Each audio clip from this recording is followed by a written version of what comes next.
ಎಲ್ರಿಗೂ ನಮಸ್ಕಾರ. ನಾನು ನಿಮ್ಮ ಕಲಾ. ಇವತ್ತಿನ ವಿಡಿಯೋದಲ್ಲಿ ದೋಸೆ ಮಾಡ್ತಾಯಿದ್ದೀನಿ. ಒಂದೇ ಥರ ದೋಸೆ ತಿಂದು ಬೇಜಾರಾಗಿದ್ದರೆ ಈ ವಿಡಿಯೋ ನೋಡಿ. ತುಂಬಾ ಆರೋಗ್ಯಕರವಾದ ಒಂದು ದೋಸೆ ಅಂತಲೇ ಹೇಳ್ಬೋದು. ಯಾಕೆಂದರೆ ನಾವು ರೋಡ್ ಸೈಡಲ್ಲೆಲ್ಲ ದೋಸೆ ತಿಂದ್ಬಿಟ್ಟು ಬರ್ತಾ ಇರ್ತೀವಿ. 99 ದೋಸೆ ಅಂತಂದ್ಬಿಟ್ಟು ವೆರೈಟಿ ಅಂತಂದ್ಬಿಟ್ಟು ಬೋಲ್ಡ್ ಹಾಕಿರ್ತಾರೆ. ಯಾವ ರೀತಿ ಹೇಳಿದ್ರೂ ಮಾಡಿಕೊಡ್ತಾರೆ. ಪನ್ನೀರ್ ದೋಸೆ ಆಗಿರ್ಬೋದು, ಬೀಟ್ರೂಟ್ ದೋಸೆ ಆಗಿರ್ಬೋದು, ಹಾಗೆ ಪಾಲಕ್ ಸೊಪ್ಪಿನಿಂದನೂ ಈ ಥರ ವೆರೈಟಿ ದೋಸೆಗಳನ್ನ ಮಾಡ್ತಾ ಇರ್ತಾರೆ. ಅದೇ ರೀತಿ ನಮ್ಮ ಮನೇಲಿ ಯಾಕೆ ಮಾಡಬಾರ್ದು ಅಂತಂದ್ಬಿಟ್ಟು ನಾನು ಟ್ರೈ ಮಾಡಿ ನೋಡಿದೆ. ತುಂಬಾ ಚೆನ್ನಾಗಿತ್ತು. ಆರೋಗ್ಯಕರವಾದ ದೋಸೆ ಇದು. ಹೇಳ್ಬೇಕು ಅಂತಂದರೆ ತುಂಬಾ ಚೆನ್ನಾಗಿರುತ್ತೆ. ಒಂದೆರಡು ದೋಸೆ ತಿನ್ನೋದ್ರೊಳಗಡೆ ಹೊಟ್ಟೆ ಅಂತೂ ತುಂಬ ತುಂಬಿಡುತ್ತೆ. ತಿನ್ನೋದಕ್ಕೆ ಜಾಗನೇ ಇರೋದಿಲ್ಲ, ಅಷ್ಟು ಹೊಟ್ಟೆ ತುಂಬುತ್ತೆ. ಹೇಗೆ ಮಾಡೋದು ಅಂತ ನೋಡ್ಕೊಂಬರೋಣ ಬನ್ನಿ. ನೋಡಿ, ಇವತ್ತು ನಾನು ದೋಸೆ ಮಾಡೋದಕ್ಕೆ ಹೆಸರು ಕಾಳನ್ನು ಒಂದು ನೈಟ್ ನೆನೆಹಾಕಿದ್ದೆ. ಅದನ್ನು ನಾನು ರುಬ್ಕೊಳ್ತಾ ಇದ್ದೀನಿ. ಅದ್ರ ಜೊತೆಗೆ ನವಣೆನ ಹಾಕ್ಕೊತಾ ಇದ್ದೀನಿ.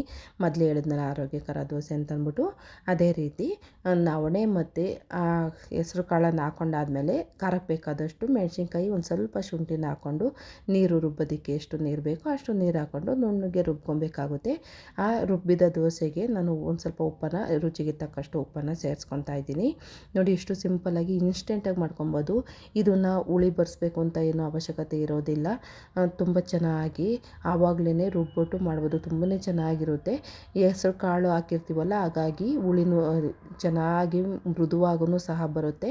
ನೋಡಿ, ಎಲ್ಲ ಮಿಕ್ಸ್ ಮಾಡ್ಕೊಂಡಾದ್ಮೇಲೆ ಉಪ್ಪೆಲ್ಲ ಹಾಕ್ಬಿಟ್ಟು ಮಿಕ್ಸ್ ಮಾಡ್ಕೊಂಡಾದ್ಮೇಲೆ ಈಗ ತವ ಕಾದಿದೆ. ತವಾಗ ಸೇರಿಸ್ಕೊತಾ ಇದ್ದೀನಿ.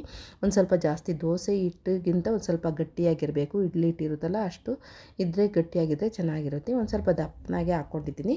ಈಗ ತರಕಾರಿಗಳನ್ನ ಎಲ್ಲ ತುರಿದಿಟ್ಕೊಂಡಿದ್ದೀನಿ. ಕ್ಯಾರೆಟು, ಬೀಟ್ರೂಟು, ನವಿಲುಕೋಸು, ಹಾಗೆ ಈರುಳ್ಳಿ, ಕೊತ್ತಂಬರಿ ಸೊಪ್ಪು ಇದನ್ನೆಲ್ಲ ಹಚ್ಚಿಟ್ಕೊಂಡಿದ್ದೀನಿ. ಸ್ವಲ್ಪನೇ ಹಾಕ್ಕೊಬೇಕಾಗುತ್ತೆ.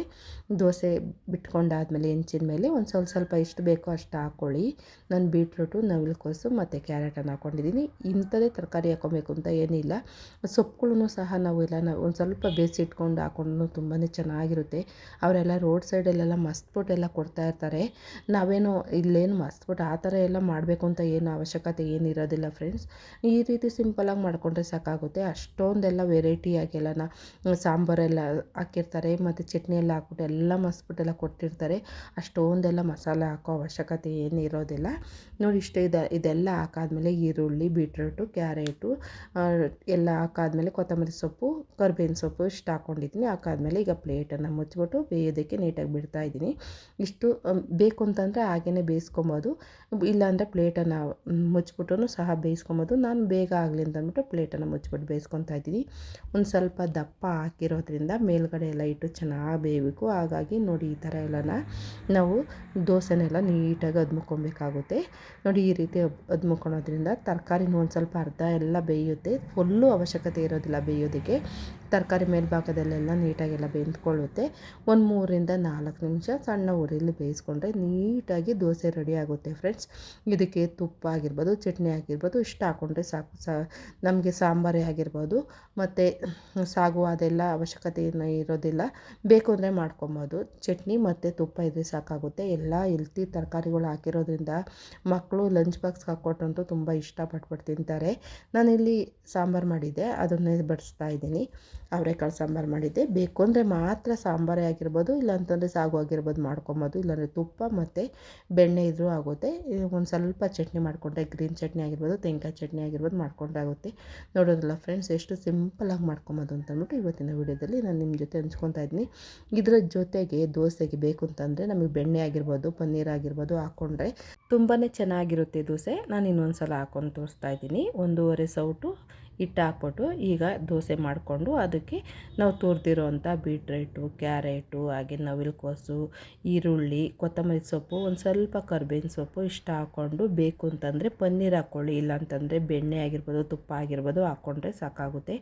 ತುಂಬಾ ಹೆಲ್ತಿಯಾದ ಫುಡ್ ಅಂತಲೇ ಹೇಳ್ಬೋದು. ಒಂದು ದೋಸೆ ತಿನ್ನೋದ್ರೊಳಗೆ ಮಕ್ಕಳಿಗೆ ಸುಸ್ತಾಗೋಗುತ್ತೆ, ಅಷ್ಟು ಚೆನ್ನಾಗಿರುತ್ತೆ. ಮತ್ತು ಇದು ಜಾಸ್ತಿ ಎಲ್ಲ 3-4 ದೋಸೆ ತಿನ್ನೋದಕ್ಕೆ ಆಗೋದೇ ಇಲ್ಲ.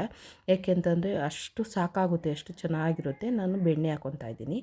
ನೀವು ಬೇಕು ಅಂತಂದರೆ ಪನ್ನೀರ್ ಹಾಕ್ಕೊಬೋದು, ಚೀಸ್ ಹಾಕ್ಕೊಬೋದು. ಇದನ್ನೆಲ್ಲ ಹಾಕ್ಕೊಂಡ್ರೆ ಮಕ್ಕಳು ಅಂತೂ ತುಂಬ ಇಷ್ಟಪಟ್ಬಿಟ್ಟು ಅಂತ ತಿಂತಾರೆ ಫ್ರೆಂಡ್ಸ್. ಭಾನುವಾರ ರಜೆ ಇರಬೇಕಾದ್ರೂ ಮಾಡಿಕೊಟ್ರೆ ಬಿಸಿಯಾಗಿ ತಿಂತಾರೆ. ಹಾಗೆ ಲಂಚ್ ಬಾಕ್ಸ್ಗೆ ಕೊಟ್ಟರಂತೂ ಖಾಲಿ ಮಾಡಿಕೊಂಡೆ ಬಂದಿರ್ತಾರೆ. ನೋಡೋದಲ್ಲ ಫ್ರೆಂಡ್ಸ್, ಇಷ್ಟು ಸಿಂಪಲ್ಲಾಗಿ ರೋಡ್ ಸೈಡಲ್ಲೆಲ್ಲ 99 ವೆರೈಟಿ ದೋಸೆಗಳು ಅಂತ ಹೇಳ್ತಾರಲ್ಲ, ಅದೇ ರೀತಿ ಮನೇಲಿ ಯಾವ ರೀತಿ ಮಾಡ್ಕೊಬೋದು ಅಂತಂದ್ಬಿಟ್ಟು ನಾನು ಸಾಧ್ಯವಾದಷ್ಟು ಈ ವಿಡಿಯೋದಲ್ಲಿ ನಿಮ್ಮ ಜೊತೆ ಹಂಚ್ಕೊಂಡಿದ್ದೀನಿ. ಇದನ್ನೇ ನೀವು ಚೇಂಜಸ್ ಮಾಡಿಕೊಂಡ್ರೆ ಸಾಕಾಗುತ್ತೆ. ನಾನು ಇಲ್ಲಿ ನವಣೆ ಮತ್ತು ಹೆಸ್ರು ಕಾಳಿಂದ ಮಾಡಿದ್ದೀನಿ. ನಾವು ದೋಸೆ ಹಿಟ್ಟಿಂದಲೂ ಸಹ ನಾವು ದೋಸೆ ಹಿಟ್ಟನ್ನೆಲ್ಲ ಯಾವ ರೀತಿ ಮಾಡಿರ್ತೀವೋ ಆ ಹಿಟ್ಟಿಂದಲೂ ಮಾಡ್ಬೋದು.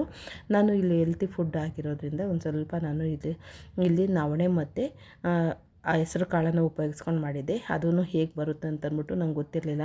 ಆದರೆ ಮಾಡಾದ್ಮೇಲೆ ಗೊತ್ತಾಯಿತು ತುಂಬಾ ಚೆನ್ನಾಗಿದೆ. ಇನ್ಸ್ಟೆಂಟಾಗಿ ಮಾಡ್ಕೊಬೋದು. ಹುಳಿ ಬರೋ ಅವಶ್ಯಕತೆ ಇರೋದಿಲ್ಲ. ಹುಳಿ ಬರ್ಸ್ಬೇಕು ಅಂತಲೂ ಏನೂ ಇರೋದಿಲ್ಲ ಫ್ರೆಂಡ್ಸ್. ಇವತ್ತಿನ ವಿಡಿಯೋ ನಿಮ್ಮೆಲ್ಲರಿಗೂ ಇಷ್ಟ ಆಗಿದೆ ಅಂತ ನಾನು ತಿಳ್ಕೊತಾ ಇದ್ದೀನಿ. ಇಷ್ಟ ಆಗಿದ್ದರೆ ಈ ವಿಡಿಯೋಕ್ಕೊಂದು ಲೈಕ್ ಕೊಡಿ. ನಿಮ್ಗೆ ಗೊತ್ತಿರೋರಿಗೆ ನಿಮ್ಮ ಹಿತೈಷಿಗಳಿಗೆ ಶೇರ್ ಮಾಡಿ. ಹಾಗೆ ನಿಮಗೆ ಬೇಕು ಅಂತಂದರೆ ಈ ವಿಡಿಯೋನ ಶೇರ್ ಮಾಡಿ ಇಟ್ಕೊಳ್ಳಿ. ನೀವು ಮಾಡಬೇಕಾದ್ರೆ ಅನುಕೂಲ ಆಗುತ್ತೆ.